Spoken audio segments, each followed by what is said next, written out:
This is Trend Following Radio, where great thinking comes alive. Nobel Prize winners, legendary traders, best-selling authors, and the pros that know what drive us irrational human beings. I am your host, Michael Covel. Not filtered, raw, honest. That's my passion.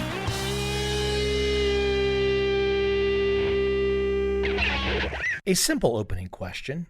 How do leaders convert their creative idea into a transformative reality?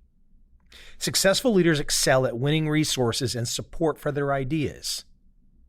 My guest today, Jeff Dyer, a professor at Wharton and Brigham Young, says this quality is so valuable and measurably more important for innovation than just being creative. And the name for it, innovation capital. Because what Jeff has put together is that effective leaders of innovation, those names we all know, Thomas Edison, Steve Jobs, Jeff Bezos, Elon Musk, are successful not only because of the quality of their ideas, but because they have the reputation and networks to successfully commercialize their creative concepts. So is any entrepreneur out there listening right now not interested? You've got the great idea, or at least you think you do. But now what? Because those guys with the great ideas, those ladies with the great ideas, they've got something extra. They've got the capital. And I don't just mean money alone. It's that reputational capital as well to make their big picture happen. Today, my guest, Jeff Dyer, and I, we discuss his newest book, Innovation Capital, How to Compete and Win Like the World's Most Innovative Leaders. Man, I love this podcast. What great insights I get to sit through and learn. The school never stops. Let's jump right in with Jeff Dyer.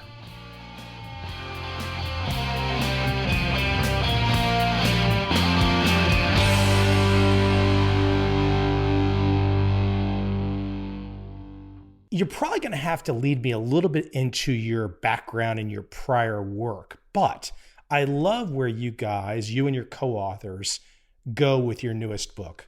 I love the idea of how many great ideas, great inventions have we never heard of? And it makes me think about my own life in the sense of, I've had some successes here and there, but then I have other big projects in mind that perhaps don't pan out. And then you start to think about, well, why is that the case? Like, what could I have done differently? And you guys are really right there at the cutting edge of looking at the data, looking at the examples of great ideas and why some of those great ideas might materialize and why some might not. Give me some background on how this whole curiosity, the impetus for this work started. We really started studying creativity and innovation about 15 years ago, and this is with Clayton Christensen and Hal Gregersen, where I was having a conversation with Clay, and we asked Clayton, who's well known for disruptive technology, do you know where the ideas come from for disruptive innovations? Do we know anything about the characteristics of the individuals and if there are any triggers or skills that they have or develop? So that led to our 8-year study of business innovators and how they get new ideas. We basically then wrote that all up in the Innovators DNA, where we would describe that creativity is really much more a function of your behaviors than just your mind, and that if you can change your behaviors, if you can question, observe, network, and experiment more frequently, you'll trigger more new ideas. We published the book and the research, and then we had people come to us and say, I have an idea for a sock that will monitor a baby's pulse rate, and this might prevent SIDS. Do you think it's a good idea? Should I do it? People were looking for guidance on, I have a good idea, but I'm not sure whether I should really invest in it and whether or not I think it will work. That led to our study of innovators and innovative companies and how they really test before they invest. Their process, their method. Yeah, how do I test and validate that this idea might work, and how do I reduce the risk and uncertainty? And that's what led to the Innovators method, our second book on innovation. And then following that book, We had people come and say, I've got a good idea. I've done some sort of testing and validation, and I can't get the resources to take this forward. Or people in companies would say, I have a good idea, I think, but I'm not sure, how do I actually initiate and get buy-in for my idea? We decided we wanted to study what are the characteristics of individuals who don't just generate great ideas, but really their skill is being able to win the resources, the human and financial resources, to really take an idea forward and make it and commercialize it and make it a big success. And that's really what innovation capital is about, is how can I win buy-in for my ideas and get the resources I need to have my ideas have impact. Let's break this apart. When you start to think about, obviously you have to isolate people that have excelled at getting that buy-in. Unpack that process for me, the research process, to where you would first start to locate who these people were that got the buy-in, and you could start to isolate some of those skills. How did that start to unfold? What were your first steps to even go down the path? One of the triggers was actually reading biographies about Thomas Edison and Nikola Tesla. And these were two very inventive contemporaries. And Thomas Edison died rich, having started one of the great companies, Edison Electric, which became General Electric. He had Inventor's Day named after him and was extraordinarily successful during his lifetime. In contrast, Nikola Tesla, who came up with inventions and ideas that many would say have outlasted Edison's and were actually more genius, he died penniless, basically in a hotel, and did not achieve very great commercial success with his ideas. One of the questions that triggered was, well, what's the difference between these two individuals? Both great inventors who came up with creative ideas. As we looked at Edison's skill set relative to Tesla's, what we learned is that he was very good, and especially sort of socially connecting with folks who had great inventor skills. And he brought them into his Menlo Park lab, really the sort of first real R&D lab. And he recruited them in, and he created an environment that excited them to be there to create new things. He got financial resources by networking to the Vanderbilts and to the Rockefellers and to J.P. Morgan. And in fact, after J.P. Morgan helped finance Edison Electric, Morgan's home was one of the first in New York to get electricity to it. He was an amazing promoter of products from General Electric. The phonograph, when they developed it, literally the next day he took it down to Scientific American, to the editor, showed it to the entire floor of folks where he could record and play back and amazed people. And this generated tons of buzz and some amazing articles. He was really good then at getting people and financial resources and the market to be really interested in the ideas he put forth. We then decided we wanted to study others who were like Edison, who seemed to be capable of doing that. Before we go to how that started to unfold, did you equally look at the negatives of Tesla and start to see, okay, we see all these positives that Edison was doing.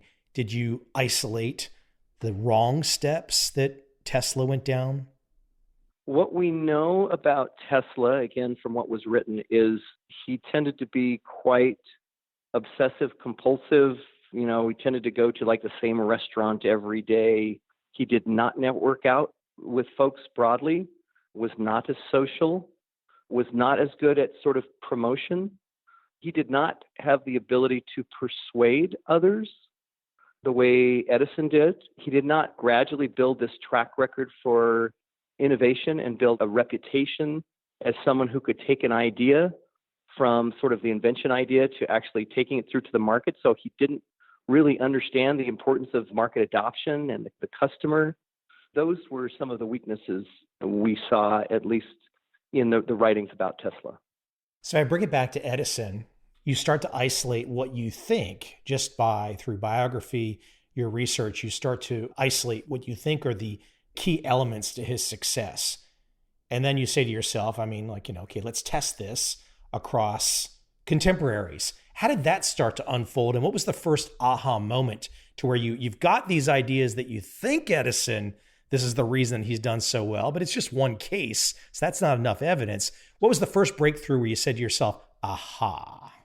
We were doing an academic study looking at the reputation for innovation at companies and the individuals who were leading those companies. And we were trying to see whether there was a relationship between the company's reputation for innovation and subsequent market premiums. Innovation premiums, which we use to rank Forbes' most innovative companies list, and sort of market-to-book premiums. I'll give you an illustration of what we found. Take Walmart and Amazon, two companies that compete in sort of discount retailing. We found that Amazon's media, and we measured it as media reputation for innovation, which we measured as the number of media articles through major business sources that describe innovation activities going on in the firm. And we basically scraped this data for 15 years, and we compared Amazon versus Walmart. And what we found is that Amazon had almost 10 times the reputation for innovation that Walmart had. And in fact, we tested different sort of reputations you could have. Walmart had much more of a reputation for efficiency. So we thought, well, that's really interesting. As we looked at Amazon's actions to acquire companies that maybe seemed to be a little far afield for the company, they bought a streaming company, sort of the Netflix of Europe. They got into sort of video games. Internally, they would announce and try things like Amazon Prime, but also Amazon Video, things that didn't seem to necessarily be specifically related to retailing. All the time, even when they didn't have great profits as a company, they were able to get resources from investors and really positive support for that. And so they could explore and try new things, and it seemed to be very tied to their reputation for innovation, that investors and stakeholders, sponsors were willing to say, oh, you know, they're innovative, so we're going to give them the resources to try something new because we think they can do it. Was this a function to some degree that Amazon comes out of the dot-com era? I mean, it was a very innovative idea right there to begin with. But is it a function of that to some degree? And is it possibly also a function, as I've seen a lot of young people do in the last 15 years and have great success, creating their own PR a little bit? I mean, kind of a search engine optimization thinking a little bit, where Amazon's coming from the dot-com era, but they're also, yes, they're innovative, but they're probably also doing a much better job of telling people they're innovative compared to the stodgy old firm from Arkansas, right? I'd maybe doing a better job of that. We found, in fact, they are much better at press releases, social media. We also looked at the reputation of the CEO, Jeff Bezos, for innovation, his personal reputation for innovation. We found that that was a very important predictor of the company's reputation for innovation. These were highly correlated, and that companies that built a reputation for innovation often leveraged the emerging reputation of the founder or CEO, or someone who built that reputation. Walmart, way back in the day, I think Sam Walton was viewed as being pretty innovative, but over the last 15 years, people didn't really know the CEOs. They weren't known for innovation. That did not help boost their company's reputation for innovation. So then we're looking and we're saying, oh, okay, one of the things that seems to be really important to these companies' ability to get resources and try new things is the fact that they have leaders who've also built this reputation. And this seems to be symbiotic, that they can leverage the reputation of the leader to help them to do new things, that people join the firm because of the leader and their reputation, that investors and stakeholders are willing to sort of support things because of that reputation for the innovation. So we decided one thing we would do is that we would actually measure the reputation for innovation for the 500 CEOs in the S&P 500 and the CEOs of the last 50 companies to go public in the last few years. What we found was that In fact, there were certain folks that emerged as having a reputation for innovation. It tended to be highly correlated with then the company's reputation for innovation. They actually helped build that company's reputation for innovation. And we could see that this was a resource of the individual and the firm that was very powerful for bringing resources to innovation projects and ideas.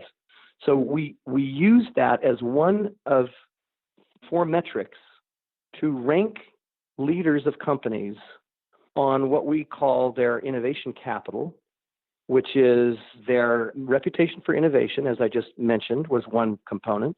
The second one was their LinkedIn followers, a number of connections there, and their Twitter followers. So do they have a large following and folks who are connected with them, social connections?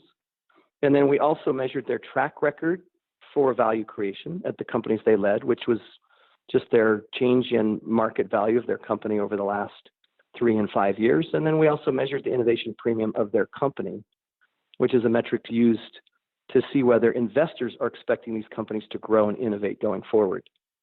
And that together created a composite ranking of what we think of as the world's most innovative leaders.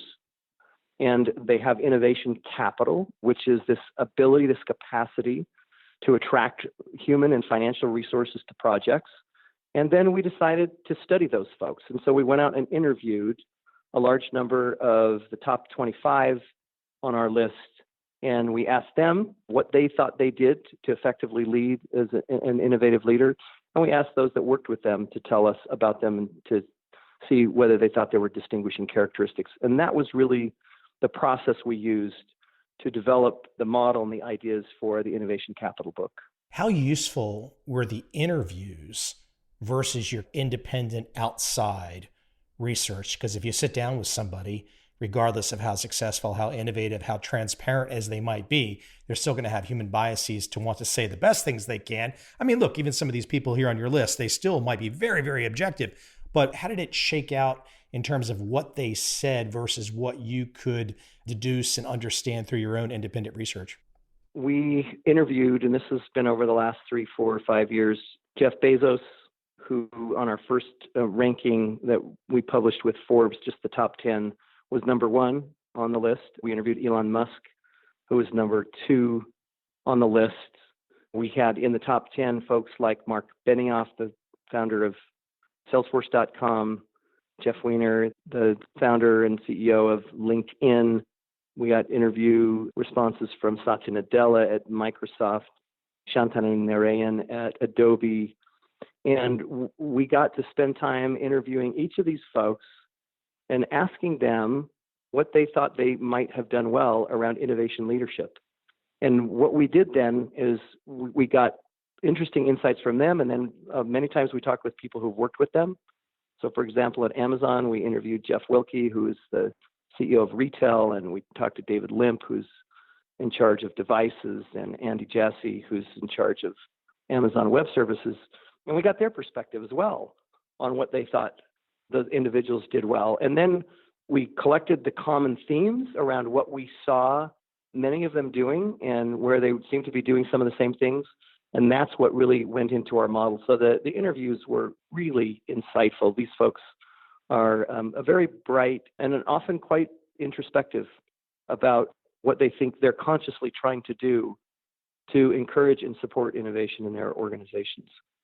Was that when you started to have the light bulb moment where it's like, okay, Edison part 2, they're going down Edison's path. You could see that connective tissue that clearly at that moment? This is where we could see someone like Jeff Bezos. You expect certain characteristics perhaps from the person, but you try and let them talk and you ask them what they're working on, what they think is the most important things they're working on. And Bezos is talking about, I'm really thinking about what we need to be doing to create value 3-5 years from now. And you say, geez, so what percentage of your time do you spend like forward thinking about creating opportunities and value 3 to 5 years from now? And he's like, all of it. Like really, he said pretty much all of it. And you talk to an Andy Jassy who says, yeah, he's really good at looking around corners. He spends a lot of time thinking about the future and how technologies are changing. He develops expertise in that area, how customer trends are changing. And we learned that a lot of these folks were really good at what we call forward thinking, is the ability to sort of mentally time travel, if you will, into the future to see where opportunity might be, and then to be able to figure out how do we convince others that this is an opportunity worth pursuing, or at least creating an experiment to test whether there's an opportunity there.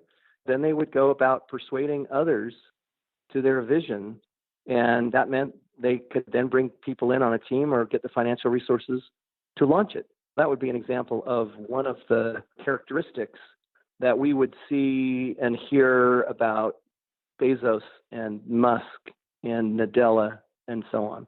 And then that was more and more frequently identified as an important characteristic. Then that became part of our model. What I find interesting about Bezos is he will openly tell people, for all of his innovation that has come from his firm, Amazon, he will openly say, and he has said many times, we fail so many more times. It's that Moneyball type thinking where he's going to take a lot of swings at a lot of ideas that will never stick. And I'm sure Edison did the same thing. But that's what's interesting, I think, also about innovation is so many times people might think that a guy like Bezos sits down in a room and decides, this is the idea that we're going to pursue. And then we know it will turn out perfectly, when that's really not what he's doing at all. Then we also look at some of the things that these folks tried to do organizationally to encourage innovation. And Jeff Bezos is very open about really creating an environment within Amazon that is very much like Silicon Valley in the following ways.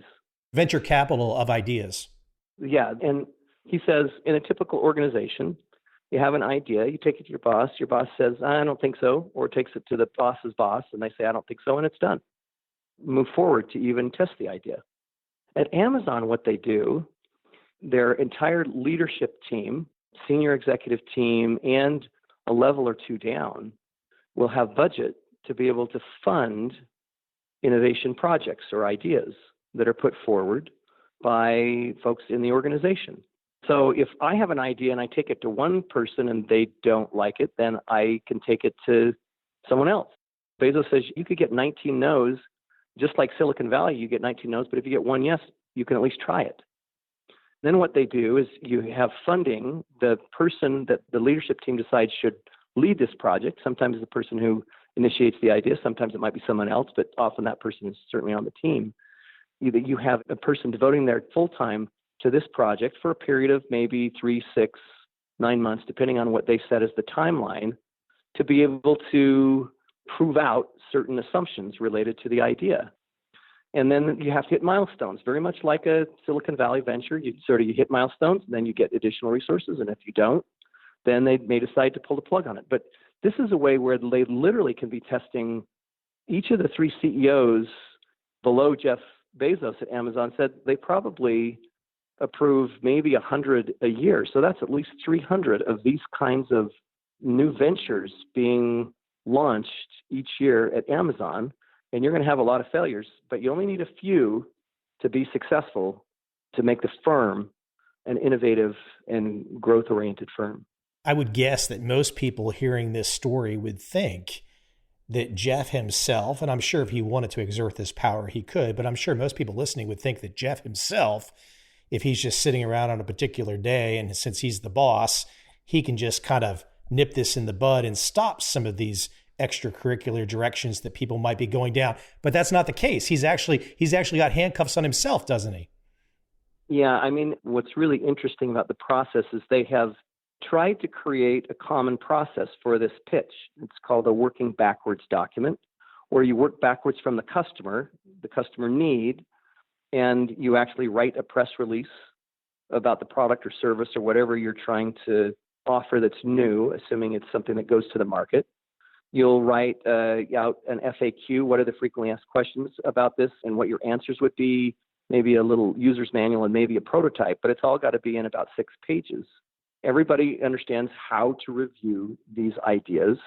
Then someone can take it forward if they have the resources. And Jeff Bezos, he's told me, he said, I'll look at an idea and someone thinks we should fund it, and I'll look at it and I'll tell them the reasons why maybe I don't think it will work.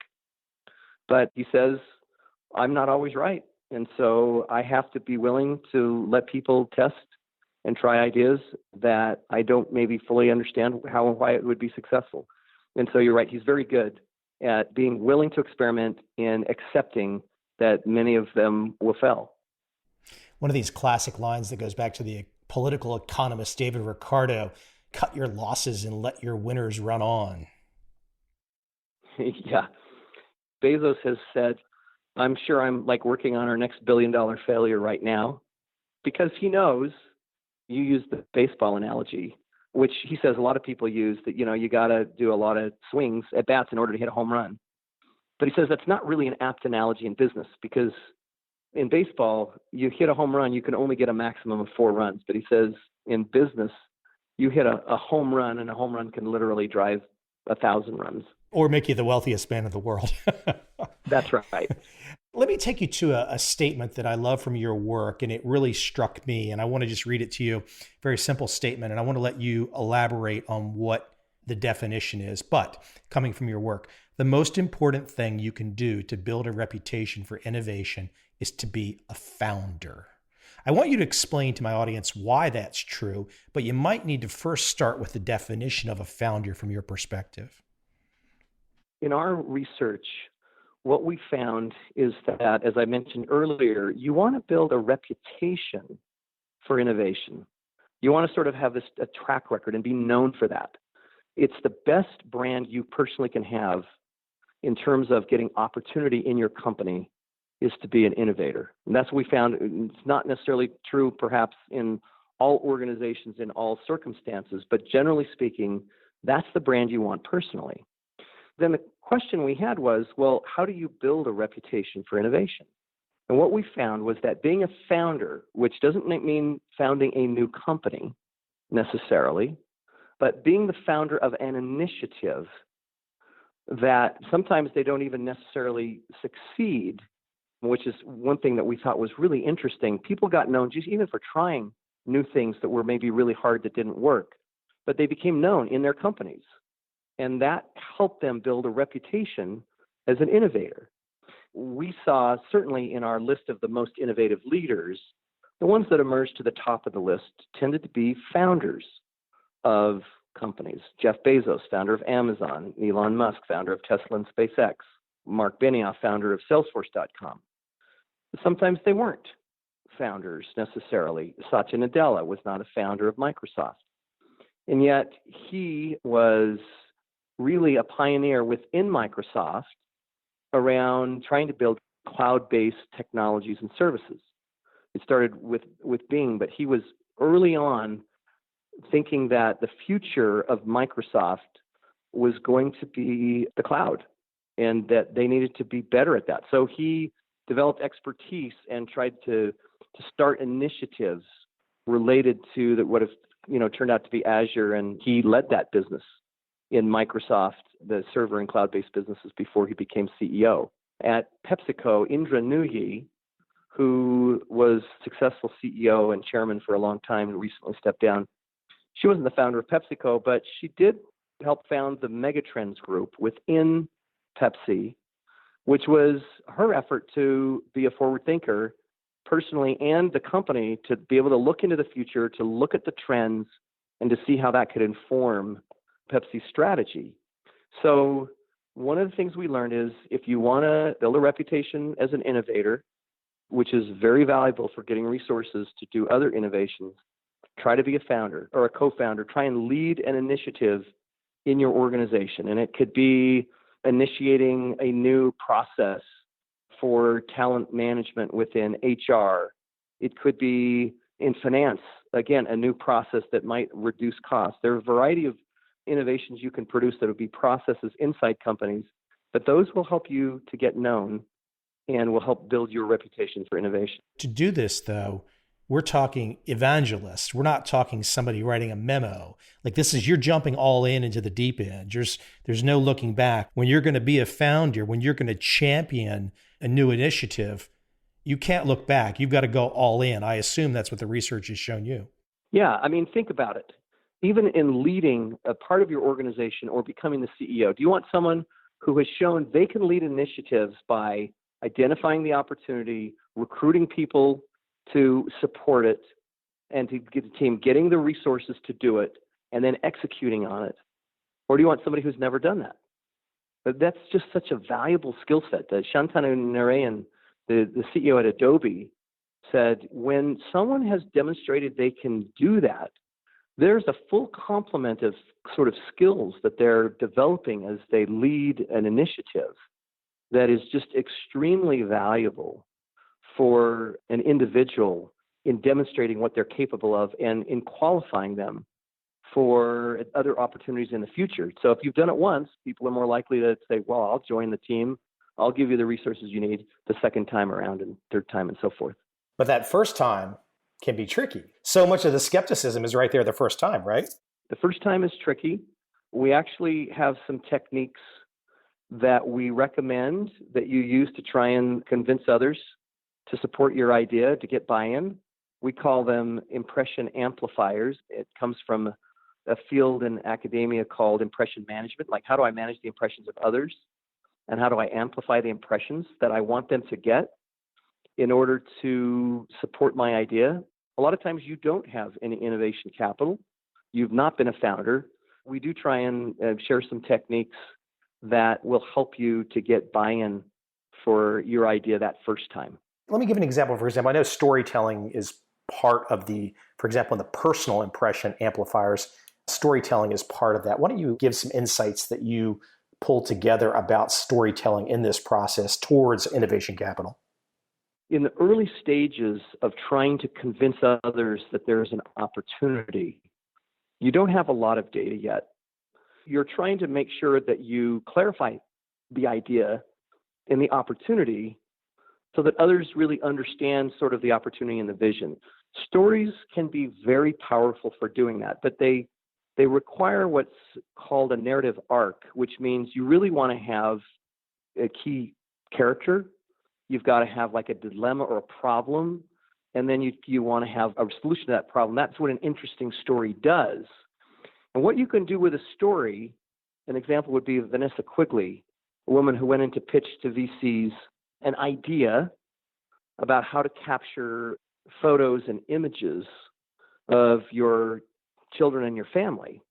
She tells the story of how she comes home and her 7-year-old child is looking at a scrapbook at the end of the school year that has been put together by a teacher that has photos of things that were done during the year. And she sees her child in tears. He's so touched by having this, and this is so valuable to him, and he's just so grateful for this. It just surprised her. And then she has this incredible guilt that what am I doing as a mother to help capture the memories of my child? I'm failing as a mother if I don't help capture the memories of our life early on.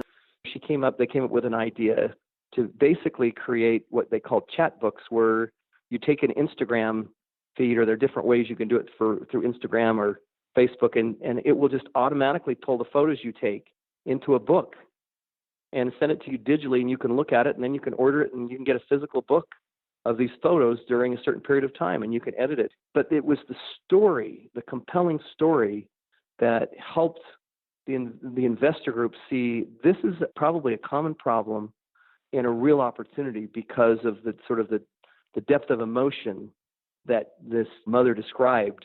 She felt like she hadn't been attending to capturing memories for her child. The amplification part goes beyond just the storytelling for the personal, for the individual, for the founder.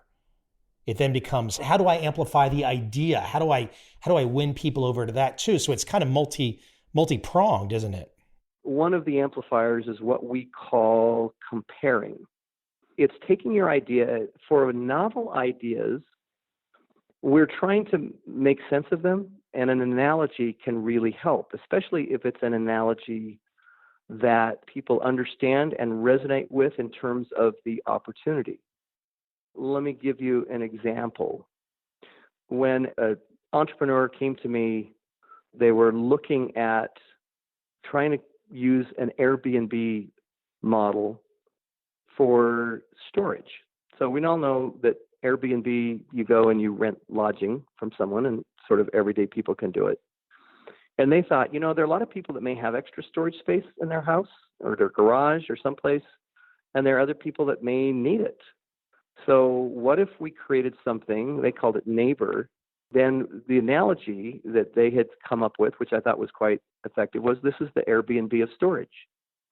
And so by very quickly being able to provide an analogy, especially of something else that's successful, that helps whoever you're trying to sort of pitch on this feel more comfortable that they understand what you're offering, the solution, but they also understand that this is an opportunity and it can be successful. I think it's even more important with very complex new products or services. There was one that I saw called F-Named with a description of Bitcoin and currencies, and I couldn't even understand it. And then they had an analogy was, well, it's like Venmo, but for cryptocurrencies. And now this analogy helps me to understand what it is, why it might be a viable solution, and why it might be successful. So that's an example of something that you can create impressions about your idea, help people clarify and understand it, and increase the likelihood that they'll want to support it. I'm looking at your list right here, top 25 most innovative leaders worldwide 2018. And I don't doubt your data because you've obviously gone down this path. But as an outsider looking at it, I can look at the number 1, Bezos, number 2, Elon Musk, number 3, Zuckerberg, Tim Cook at Apple. You could probably elaborate here, but obviously Tim Cook is coming on the heels of what I think everybody would consider, even if they don't know your research, they would say, my gosh, Steve Jobs was surely innovative. And I'm sure coming number 5 with Microsoft, that you would say Bill Gates is very innovative. I'm curious if you might have some perspectives on Microsoft, though, because it strikes me that so many of the companies, so many of the leaders on this particular list might not be here. And this is just me going back in time and trying to jog my memory from the 1990s and the early 2000s. If Microsoft had not been so fixated on their cash cows that had done so well for so long, because gosh, I got to think that even with just a touch more, Gates had all the money. He had everything. And so many of these companies you got to figure would never have existed if Gates would have been a little more innovative. Or am I just picking on one of the most successful entrepreneurs of all time? What you're raising is 2 important issues here that I think I'd like to respond to. Number 1 is, one of the ways you build reputation is, we call it reputation borrowing, or it's guilt by association, however you want to think about it. One of the reasons Tim Cook is thought of as innovative is because he's the leader of Apple, which has had a reputation for innovation. It's actually one of the things that we recommend you think about carefully as far as your career goes. The companies you choose to go work for are going to brand you, and you will borrow from that reputation. So if you want to be viewed as innovative, then you want to go work for Apple or SpaceX or Tesla or maybe Google or Amazon, right? You want to go work for a company that has that reputation, and that rubs off on you. Clearly, there are benefits that come from the organization you work for and its reputation that come back to you in terms of building your own reputation. So I think that's the first thing that's important to mention. About Microsoft specifically, my personal view on Microsoft is that they developed their success really through the 90s was based upon the operating system, for which they had a monopoly, and Microsoft Office, for which they basically had a monopoly. Because of network effects, it was a winner-take-all market, so they were extraordinarily successful. They lived on that in terms of the cash that was generated, but they didn't develop sort of the processes that you need to be able to experiment and try new things in a systematic way in order to be willing to take risks. They didn't develop that skill set, is my view, again, as an outsider.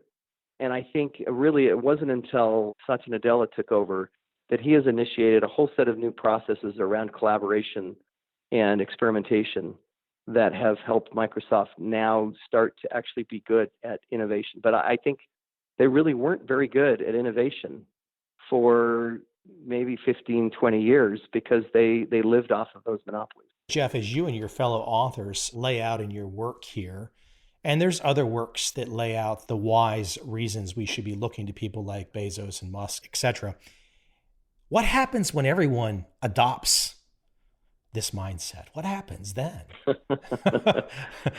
Or is that is that impossible with so many entrenched cultures that they could never be as flexible as what you outline? I think it's hard, but the book is called Innovation Capital, which we basically suggest that individuals and companies build a level of what we call innovation capital. By that, we mean that when you're trying to get someone's time or money to pursue an innovation project or initiative, they look at you and they make a calculation. And the calculation involves the following, and these are the components of innovation capital. One is, does this person have a track record or history of innovation? Two, can I see that they're forward thinking? Do they have good creative problem solving skills around the process? Do they seem to be good at persuading and having sort of social connections and connections with others they can pull to the project to make it a success? All of that kind of comes together in your mind as a potential sponsor, as someone who's willing to give resources or time. And people that have more of that combination are more likely to get a yes when they ask for resources. Now, if you think about that as a resource that you build up over time, it's also self-reinforcing to some extent. In other words, as I start to build a reputation for innovation, I can meet more people and bring into my social networks. They've heard of me, they want to meet me, and then they may also bring me ideas that help me, sort of develop and hone sort of new ideas and be forward thinking for the future and so on. People sort of build this over time. So some people that get started on it are going to go farther, faster. So I do think there's always going to be variance. But the subtitle of our book is How to Compete and Win Like the World's Most Innovative Leaders. And the point of that subtitle is that there's a competition for resources out there. There's a competition for attention if you want to do something new, if you want to create new value. And what we're trying to do is help you to understand how to be successful in that competition for resources. And I think some people are going to be better at doing it, and some people won't be able to be nearly as successful as those who really put the time and effort into understanding and building this sort of almost flywheel that they get going to build their innovation capital. You're laying down the challenge. I don't know how people can disagree with the findings. Once that bell is rung, you either do it or you don't do it. And if you don't do it, then you probably know the result you're going to get. Absolutely. This is where you have to have the courage to innovate, the courage to try to become a founder of something as a way to sort of start building your innovation capital. As you sort of boldly try it, you might not succeed the first time. But what we know is that most successful entrepreneurs, their successful venture wasn't the first one. You've got to be persistent and keep trying. Often you eventually find some success, and that sort of starts the flywheel going. By the way, as a final point here before we run, the movie The Founder with Michael Keaton about Ray Kroc and McDonald's, probably many points to be taken from there. But I love the phrase "the founder." The founder just feels like, you hear it, you're just like, the founder. It's like, just feels good. I sound nuts, but it's true. The book, Innovation Capital: How to Compete and Win Like the World's Most Innovative Leaders. Jeff, is there a website you would like to send people to? InnovatorsDNA.com is where you can learn more about the book. Innovation is the sole purpose of Innovators DNA. It's an innovation training firm. We have, I think, a lot of various materials there related to the intellectual capital we've been developing the last few years around innovation with the Innovators DNA and the Innovators method, and now with Innovation Capital. Hey, and as much as we've talked about systematic in this conversation, there is some art to this too, right? I mean, there is a little bit of art involved. Oh, well, there's a lot of art that's involved. We all have to acknowledge that sometimes, two people can try what seems like the same thing, and sometimes, for whatever reason, due to the context or conditions, it works, and sometimes it doesn't. That's the uncertainties of life. But you got to keep trying if you ever want to get up to bat one time and hopefully hit that home run. Jeff, thank you for taking the time today. I appreciate your insights. Great stuff. Thank you, Michael. Appreciate the visit.